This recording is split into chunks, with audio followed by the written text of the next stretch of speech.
అంతర్జాతీయ మహిళా దినోత్సవం సందర్భంగా వనితలకు వినూత్నంగా విజయవాడ పోలీసులు శుభాకాంక్షలు తెలిపారు.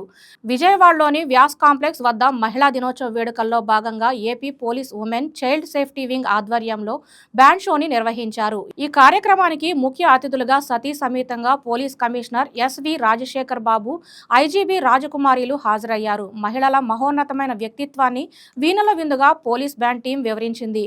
పలు సినిమాల్లో మహిళల గొప్పతనం చాటేలా వచ్చిన పాటలను బ్యాండ్ మ్యూజిక్ తో పోలీసులు టీం వినిపించారు.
ఈ వీడియో మీకు నచ్చినట్లయితే లైక్ కొట్టి షేర్ చేసి వైకే టీవీని సబ్స్క్రైబ్ చేసుకోండి.